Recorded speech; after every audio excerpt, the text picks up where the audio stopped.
Bersama saya Azlin Arif dalam rentasan berita edisi 1202. Antara paparan utama.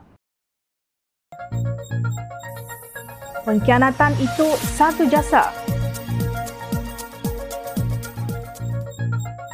Saya tulis sendiri semua penghakiman, kata Muhammad Zaini. Kini timbul misteri projek OPV pula. Parti mana dikelilingi perasuah?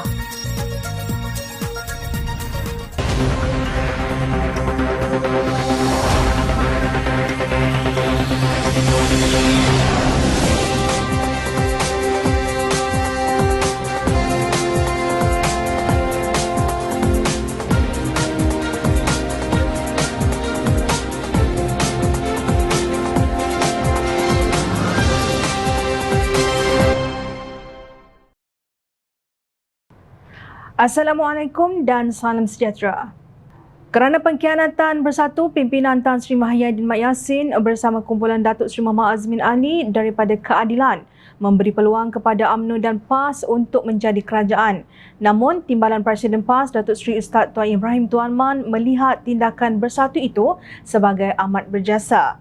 Kalau bersatu tak keluar daripada PH, UMNO PAS tetap sebagai pembangkang sekarang. Jadi bagi PAS, jasa bersatu ini besar. Jasa bersatu menyebabkan UMNO pun jadi kerajaan. PAS jadi kerajaan. Demikian kata Tuan Ibrahim ketika bersiaran dalam rancangan Feng Ren Kuan dikendalikan oleh aktivis sosial Lung Chi Feng pada 29 Ogos. Pada masa yang sama, beliau berkata hukum halal dan haram adalah perintah dan tegahan ditetapkan Allah Subhanahu Wa Taala. Menurut beliau, PAS akur kepada ketentuan Allah kerana Islam dasar parti itu. Jom Channel ingin YB Menteri Alam Sekitar dan Air menjawab, apakah hukum mendapat gaji dan allowance sebagai menteri hasil daripada pengkhianatan terhadap rakan seperjuangan yang membantu kemenangan kumpulannya dahulu? Apakah hukum memperolehi imbuhan, pangkat dan gaji menerusi scheme of things yang diwujudkan demi mendapatkan ketaatan kepada seorang Perdana Menteri? Apakah hukum menerima gaji dan allowance sebagai duta khas ke Timur Tengah bertaraf menteri tetapi tidak melakukan apa-apa pun sejak pelantikan beliau? Presiden PAS Tan Sri Abdul Hadi Awang dalam tulisan terbarunya pada 29 Ogos lalu menjelaskan, khilafah itu ialah mentadbir urusan dunia, politik, ekonomi dan lain-lain dengan amanah dalam melaksanakan petunjuk Allah Subhanahu Wa Taala secara adil, beriman, berakhlak dan tidak fasik. Ada perkara yang dinaskan secara qat'i iaitu kata putus seperti perkara yang menyentuh soal rukun Islam dan rukun iman, aspek halal dan haram, janji akhirat dan lain-lain. Malah terdapat perkara yang bersifat konsep secara umum. Hal ini termasuklah juga perkara yang diizinkan berijtihad menggunakan akal dan kajian sendiri dengan syarat-syarat serta ada adab yang terpelihara daripada salah laku dan penyelewengan. Jika kita anggap kenyataan Abdul Hadi ini mewakili pendirian PAS, maknanya pimpinan parti itu tahu tuntutan Islam mengenai amanah, keadilan dan hukum hakam halal haram. Tetapi apa yang mereka lakukan demi mencapai kuasa untuk mentadbir sebuah negara ialah menerusi persengkokolan dengan pengkhianat dan kleptokrat, iaitu gerombolan yang melakukan penyelewengan dalam pentadbiran negara yang juga disedari oleh Abdul Hadi menerusi tulisannya. Kini kita sedang menyaksikan kerosakan, keburukan dan kesusahan sejak di dunia sebelum akhirat kerana manusia menolak petunjuk Allah Subhanahu Wa Taala, sama ada dengan mengubah mahupun mencipta agama atau mencipta teori dan ideologi, kata Abdul Hadi. Ironi sungguh kita dapat melihat dalam persengkokolan PAS bersama pengkhianat yang mereka kata berjasa besar ini, pelbagai kesusahan dideritai oleh rakyat kerana kegagalan mereka, khususnya dalam pemulihan ekonomi negara pasca COVID-19. Tidak perlu pergi jauh, lihat saja senario yang berlaku sekarang. Adakah kerajaan tebuk atap 2.0 yang dianggotai PAS atau jasa bersatu ini dapat menurunkan inflasi dan harga barang? Jawapannya tidak. Justru jasa apa yang telah dibuat oleh Bersatu kepada rakyat Malaysia? Adakah mencipta saiz kabinet XXXL yang turut disertai katak politik dan 3 duta khas yang makan gaji buta itu satu jasa? Pemimpin PAS dikritik sebagai penunggang agama bukan kerana pengkritik itu liberal, pencipta teori dan ideologi, tetapi kerana sifat hipokrit mereka sendiri. Langkah Sheraton pada Februari 2020 dicipta kerana takut Datuk Seri Anwar Ibrahim mengambil alih sebagai Perdana Menteri daripada Tun Dr. Mahathir Mohamad. satu kumpulan menunggang agama, satu lagi menunggang kaum. Itulah yang dicanang oleh golongan ini menerusi No Anwar No DAP. Inilah zaman tipu daya apabila amanah dan tanggungjawab diserahkan kepada pengkhianat seperti disebut dalam hadis Nabi SAW. Abu Hurairah radhiyallahu anhu meriwayatkan Rasulullah SAW sabda, akan tiba pada manusia tahun penuh kebohongan. Saat itu orang bohong dianggap jujur, orang jujur dianggap bohong, pengkhianat dianggap amanah, orang amanah dianggap pengkhianat. Ketika itu orang Ruwaibidah berbicara. Ada orang bertanya, siapa Ruwaibidah itu? Nabi menjawab, orang bodoh yang menguruskan urusan umum. Hadis riwayat Ibnu Majah. Hakim Mahkamah Tinggi Muhammad Zaini Mazlan menolak permohonan Datin Sri Rosmah Mansor yang dikemukakan pada saat-saat akhir agar beliau menarik diri daripada mendengar kesnya. Hakim Muhammad Zaini mendapati Rosmah bersalah meminta rasuah RM187.5 juta dan menerima suapan RM6.5 juta membabitkan projek solar hibrid bernilai RM1.25 bilion untuk 369 sekolah luar bandar di Sarawak. Beliau berkata pembelaan tidak berjaya menimbulkan keraguan nasabah terhadap semua tiga tuduhan. Hakim Muhammad Zaini juga menegaskan beliau menulis sendiri semua penghakimannya. Maaf kerana membuatkan semua orang ternanti-nanti. Saya gagal mencari orang yang sudi menulis penghakiman untuk saya, jadi saya terpaksa tulis sendiri. Saya harap unit penyelidikan maafkan saya, tetapi saya tidak membaca pendapat mereka sejujurnya. Saya sentiasa melakukan sendiri tugas saya sesusah mana pun ia. Sesiapa sahaja boleh menyatakan pendapat masing-masing, namun yang penting adalah pendapat saya sendiri, katanya seperti dipetik bernama. Menurut Hakim Muhammad Zaini, dokumen yang kononnya penghakiman kes Rosmah yang bocor bukanlah alasan penghakiman yang disediakan olehnya dan beliau tidak akan menggunakannya dalam penghakiman. Saya telah melakukan kajian sendiri. Saya telah menulis 200 penghakiman setakat ini dan semuanya saya tulis sendiri. Ramai yang tidak menyedari betapa sukarnya tugas saya. Saya tidak mempunyai prejudis terhadap beliau, katanya seperti dipetik. Muhammad Zaini berkata keputusan dalam kes Rosmah adalah dibuat berdasarkan fakta dan undang-undang. Rosmah didakwa meminta dan menerima suapan daripada bekas pengarah urusan JPAC Holding, Saidi Abang Samsudin. Rasuah itu diterima melalui bekas pegawai khas suaminya, Datuk Seri Najib Razak, iaitu Datuk Rizal Mansor sebagai ganjaran kerana membantu JPAC Holdings mendapatkan projek bersepadu sistem solar fotovoltaik hibrid serta penyelenggaraan dan operasi genset diesel bagi 369 sekolah luar bandar di Sarawak bernilai RM1.25 bilion secara rundingan terus daripada Kementerian Pendidikan. Rosmah dijatuhi hukuman 10 tahun penjara bagi setiap kesalahan yang berjalan serentak dan hukuman denda RM970 juta. Jika denda gagal dibayar akan dikenakan tambahan 10 tahun penjara. Perbicaraan Rosmah berlangsung selama 42 hari dengan pihak pendakwa memanggil 23 saksi dan Rosmah hanya memanggil 2 saksi sahaja termasuk dirinya. Kes tersebut mula dibicarakan pada 5 Februari 2020 dan pada 18 Februari 2021 Rosmah dipanggil membela diri. Rosmah masih ada peluang sebanyak 2 kali untuk merayu, iaitu di Mahkamah Rayuan dan Mahkamah Persekutuan. Terdahulu, Ketua Polis Daerah Sentul, Assistant Commissioner Beh Eng Lai mengesahkan siasatan dilakukan susulan aduan daripada Pegawai Undang-Undang Mahkamah Tinggi Kuala Lumpur, Ketua Unit Pendidikan berhubung insiden pembocoran dokumen penghakiman perbicaraan tersebut melalui sebuah blog. Dokumen tersebut adalah dokumen penyelidikan mengenai kes yang masih dalam perbicaraan dan merupakan pandangan unit pendidikan sebagai rujukan kepada hakim, katanya dalam kenyataan. Susulan itu, polis membuka siasatan di bawah Seksyen 8 Akta Rahsia Rasmi 1972 kerana kesalahan membocorkan maklumat, Seksyen 203A Kanun Keseksaan kerana kesalahan mendedahkan maklumat dan Seksyen 233 Akta Komunikasi Multimedia 1998 menyebarkan kenyataan jelek. Pejabat Ketua Pendaftar Mahkamah dan Persekutuan Malaysia menegaskan perbuatan tersebut kononnya terjadi pembocoran maklumat penghakiman sebagai tindakan sengaja untuk menjejaskan integriti pengoperasian mahkamah dan pentadbiran keadilan. Kalau sekali, mungkin boleh dikata cuai. Kalau berulang dan melibatkan tertuduh daripada keluarga yang sama, maka dakwaan ia sebagai tindakan sengaja itu munasabah. Sebelum ini, blog yang sama telah menularkan kononnya keputusan Penghakiman Najib Razak di Mahkamah Persekutuan bocor. Kenyataan tegas Hakim Muhammad Zaini bahawa beliau menulis sendiri penghakimannya dan tidak merujuk kepada pendapat unit penyelidikan harus dipuji dan dihormati. Sebaliknya, perbuatan menyemai syak wasangka kepada institusi kehakiman negara amat keji dan wajar diambil tindakan segera dan tuntas. Semoga pihak berkuasa dipermudahkan segala urusan untuk menyiasat isu ini agar tidak berulang.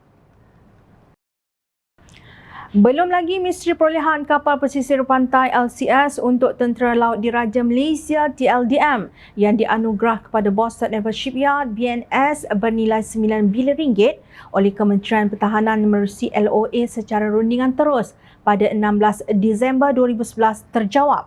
Kini muncul pula misteri kapal peronda luar pesisir OPV yang dibina untuk Agensi Penguatkuasaan Maritim Malaysia APMM.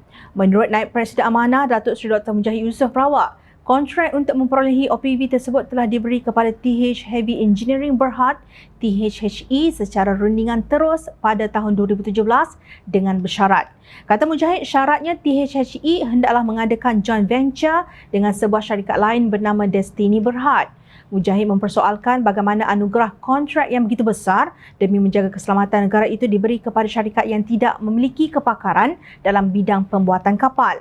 Bagaimana anugerah kontrak yang dibuat secara runding terus kerana TH Heavy Engineering Berhad ada beberapa masalah. Salah satunya mereka bukan pakar dalam pembuatan kapal, katanya. Jelas Mujahid, pengerusi tabung haji ketika itu ialah Datuk Seri Abdul Aziz Abdul Rahim, manakala surat anugerah dikeluarkan menerusi Perdana Menteri Datuk Seri Najib Razak. Jadi mereka kena cari pakar dalam pembinaan kapal ini. Maka berlakulah kerjasama di antara TH Heavy yang memiliki 49% pegangan dan satu syarikat iaitu Destiny Berhad yang memiliki 51% pegangan di dalam projek ini, ujarnya. Beliau mendakwa syarikat berkenaan ada kepentingan bagi pihak tertentu dalam Barisan Nasional. Kata Mujahid, sepatutnya sebuah daripada 3 kapal tersebut telah siap dan diterima APMM bulan lalu, tetapi sehingga hari ini masih belum tiba. Kalau dari 2017, lebih kurang 3 tahun untuk mereka siapkan dan serahkan kapal yang sangat diperlukan untuk jaga perairan negara, tapi mereka gagal serahkan sampai hari ini, katanya. Mujahid berkata demikian dalam satu sidang media hari ini. Beliau turut menggesa Pengerusi Jawatankuasa Kira-kira Wang Negara PAC Wong Kah-wah untuk mengambil maklum mengenai isu ini dan seterusnya melakukan siasatan punca kelewatan penyerahan kapal OPV berkenaan. Tegas Mujahid, siasatan bebas amat penting bagi mengenal pasti apa masalah sebenar yang berlaku. Beliau khawatir jika kes OPV ini menerima nasib sama seperti kapal tempur pesisir pantai LCS. Ini kerana RM500 juta telah dibelanjakan dan Destiny telah tidak lagi terbabit dalam pembinaan kapal tersebut. Akibatnya, THHE terpaksa membeli kepentingan Destiny dalam JV tersebut. Berdasarkan satu kenyataan media pada 19 Januari 2017, ketika JV antara THHE dan Destiny Berhad dimeterai, Ketua Pegawai Eksekutif THHE iaitu Suhaimi Badrul Jamil, sementara itu pengarah urusan Destiny Berhad pula ialah Datuk Rozabil Abdul Rahman. Mereka dipercayai merupakan individu penting dalam JV di antara kedua pihak. Sudah tentu mereka boleh menjawab berhubung misteri kapal OPV yang dahulu diwar-warkan dengan begitu hebat. Jangan biarkan rakyat tertunggu-tunggu jawapan, rakyat mahu tahu kebenaran sahaja, bukan menuduh sesiapa. Pada 23 Ogos lalu, panel 5 Hakim Mahkamah Persekutuan mengekalkan sabitan dan hukuman penjara 12 tahun serta denda RM210 juta ke atas bekas Presiden UMNO Datuk Seri Najib Razak berhubung penyelewengan dana RM42 juta SRC International Sdn Bhd. Ketua Hakim Negara Tun Tengku Maimun Tuan Mat berkata, Mahkamah tidak mendapati sebarang kesalahan dalam penghakiman yang dibuat Hakim Mahkamah Tinggi Datuk Muhammad Nazlan Muhammad Ghazali. Panel itu turut dianggotai Hakim Besar Sabah dan Sarawak Tan Sri Tengku Abang Iskandar Abang Hashim serta Hakim Mahkamah Persekutuan terdiri daripada Datuk Nalini Padmanathan, Datuk Mary Lim Tiam Suan dan Datuk Muhammad Zabidin Muhammad Diah. Kemarin 1 September, Datin Seri Rosmah Mansur pula didapati bersalah atas tuduhan rasuah berkait projek tenaga solar Sekolah Luar Bandar Sarawak bernilai RM1.25 bilion. Hakim Mahkamah Tinggi Zaini Mazlan memutuskan bahawa pihak pendakwaan telah membuktikan kesnya melampaui keraguan nasabah. Rosmah dijatuhi hukuman penjara 10 tahun bagi setiap pertuduhan dan denda RM970 juta. Najib dan Rosmah merupakan ikon UMNO, rakan kerjasama PAS menerusi Piagam Muafakat Nasional yang dimeterai pada 14 September 2019 kononnya atas nama Penyatuan Ummah. Pada hari yang sama, Harakah Daily menerbitkan rencana yang ditulis oleh Ahli Jawatan Kuasa Kerja PAS Pusat, Dr. Muhammad Zudi Marzuki dengan tajuk PH dikelilingi golongan pemberi rasuah. Sebahagian besar rasuah di Malaysia sangat berkait rapat dengan industri maksiat yang melibatkan kegiatan perjudian sama ada berlesen atau tidak berlesen, pusat-pusat hiburan seperti kelab malam, ejen-ejen pinjaman riba dan seumpamanya. Industri maksiat ini pula bergantung rapat dengan kegiatan ekonomi gelap yang meliputi kegiatan haram seperti penyeludupan, pengedaran dadah, pelacuran, pemerdagangan manusia, gangsterisme dan lain-lain. Kata Zudi tanpa menyebut sumbernya.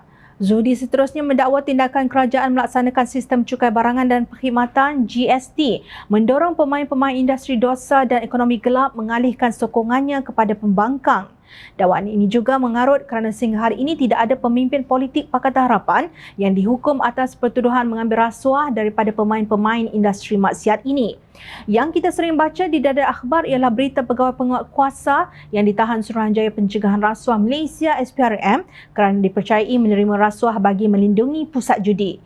Zudi kena tunjuk bukti jika penguat kuasa yang dicekup SPRM ini balaci Pakatan Harapan untuk bersekongkol dengan pemain-pemain industri maksiat. Jika tiada, ia jadi fitnah dan fitnah itu berdosa. Sebaliknya, Zudi dengan mudah mengaitkan isu industri maksiat ini dengan Pakatan Harapan yang turut dianggotai parti yang dikuasai oleh orang Islam iaitu Amanah dan Keadilan. Dakwaan ini terkandung dalam hujahnya apabila beliau mengaitkan isu ini dengan usul persendirian rang undang-undang RUU bagi meminda Akta Mahkamah Syariah Bidang Kuasa Jenayah 1965 atau RUU 355 yang dibawa oleh Presiden PAS Tan Sri Abdul Hadi Awang pada tahun 2016. Sekiranya hukum syariah didaulatkan dan mahkamah syariah diperkasakan, kegiatan industri dosa dan ekonomi gelap boleh lumpuh disebabkan kehilangan pelanggan-pelanggan. Mahu tidak mahu, bagi pemain industri dosa dan ekonomi gelap, usul untuk meminda RUU 355 mesti dihalang. Bagi menghalang pindaan RUU 355 ini, mereka bertenggek kepada parti-parti politik tertentu untuk menentang langkah yang diambil oleh PAS dengan menggunakan pelbagai alasan, termasuklah alasan perkauman. Kelakarnya, RUU 355 telah ditangguhkan tanpa peluang untuk perbahasan.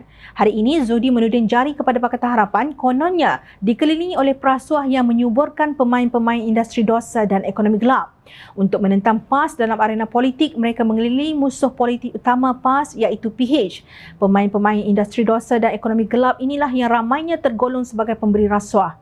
Apabila Presiden PAS menyerang mereka, PH yang dikelilingi oleh mereka pun jadi kepanasan. Jom channel cadang, Zudi bercakap depan cermin dan jawab dengan jujur siapa yang menangguhkan RUU 355. Bukan Pakatan Harapan, tetapi yang di-Pertua Dewan Rakyat ketika itu, Tan Sri Pandikar Amin Mulia dengan persetujuan Abdul Hadi sendiri. RUU 355 dan hudud ditentang hebat oleh MCA dan MIC, Sekutu UMNO, Rakan Muafakat Nasional PAS dan Rakan Perikatan Nasional Gerakan. Malah, Gerakan pernah memfailkan permohonan bagi mendapatkan kebenaran Mahkamah Persekutuan untuk mencabar kesahihan enakmen Kanun Jenayah Syariah 11/1993. Pindaan 2015 atau hudud di bawah perlembagaan pada 8 Mei 2015. Semangat RUU 355 yang selama ini sunyi sepi cuba dibakar semula dengan memfitnah Pakatan Harapan dikelilingi perasuah kerana pilihan raya umum ke-15 akan diadakan bila-bila masa. Berfikirlah dengan akal, bukan dengan perasaan yang bergelumang kebencian melampau. Ingat, rakyat sentiasa memerhati. Teruskan bersama kami di Jom Channel dan layar reporterjomchannel.net untuk mendapatkan berita politik tanah air. Saya Azli Arif, terima kasih. Assalamualaikum dan salam sejahtera.